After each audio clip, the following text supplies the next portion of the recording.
भारतीय स्वतंत्रता संग्राम के इतिहास में 11 अगस्त 1942 का दिन पटना और बिहार के लिए बेहद खास है। ब्रिटिश राज में इसी दिन पटना के सचिवालय पर तिरंगा फहराने जा रहे 7 छात्र पुलिस की गोली का शिकार बने थे। बिहार विधानमंडल भवन के सामने इन 7 शहीदों की प्रतिमाएं आजादी के संघर्ष में बिहार के बलिदान की कहानी बयान करती है।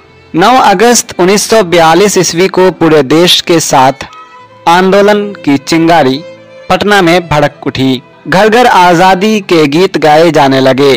कॉलेजों में छात्र शिक्षक सभी आजादी का पाठ करने लगे थे। 11 अगस्त की सुबह शहर आजादी के रंग में रंगा नजर आ रहा था।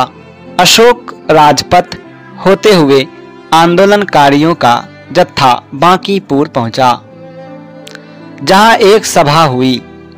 इसके बाद आंदोलनकारी सचिवालय की ओर बढ़ने लगे। सचिवालय पहुंचते ही आंदोलनकारियों पर सुरक्षा बलों ने लाठीचार्ज कर दिया। इनके जत्थे ने एक तिरंगा थाम रखा था। इरादा तिरंगे को सचिवालय पर फहराने का था। पटना के जिलाधिकारी मिस्टर आर्चर ने छात्रों को समझाने की बहुत कोशिश की, लेकिन छात्र अपने इरादे पर अडिग थे।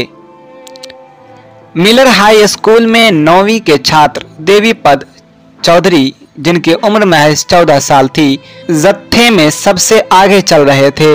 वह सिलहट के जमालपुर गांव के रहने वाले थे। झंडा लिए देवीपद को आगे बढ़ते देख सैनिकों ने उनके सीने में गोली मार दी। तिरंगे जमीन पर गिरता इससे पहले पुनपुन हाई स्कूल के छात्र राय गोविंद सिंह ने थाम लिया। उन्हें भी गोली लगी और वीर गति को प्राप्त हो गए। एक एक कर राम मोहन राय सेमिनरी के छात्र रामानंद सिंह, पटना हाई स्कूल गर्दनी बाग के छात्र राजेंद्र सिंह, बीएन कॉलेज के छात्र जगपति कुमार, पटना कॉलेजिएट के छात्र सतीश प्रसाद झा ने तिरंगा थामा और अंग्रेजों की गोली खाकर वीरगति को प्राप्त हुए। जगपति को तो एक साथ 3 गोलियां लगी। सबसे आखिर में तिरंगे को थामा राम मोहन राय सेमिनरी के 15 वर्षीय छात्र उमाकांत ने। 6 साथियों की शहादत के बाद भी वह निडरता के साथ आगे बढ़े। गोली लगी और उमाकांत गिर पड़े, लेकिन तिरंगे को सचिवालय पर लगाकर अपना लक्ष्य पूरा किया। आज बिहार विधान मंडल भवन के सामने 7 शहीदों की याद में बना स्मारक इनकी वीरता की कहानी कह रहा है। आजादी के संघर्ष में बिहारी छात्रों के सर्वोच्च बलिदान की यह अनमोल गाथा है।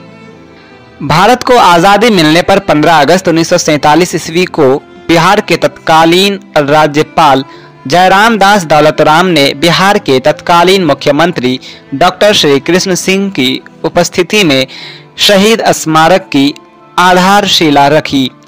मूर्तिकार देवी प्रसाद राय चौधरी ने राष्ट्रीय ध्वज के साथ शहीदों की कांस्य प्रतिमा का निर्माण किया। मूर्तियां इटली में ढाली गई और बाद में यहां लाई गई। वीडियो अच्छी लगी हो तो लाइक कर दीजिएगा और दोस्तों में जरूर शेयर कीजिएगा।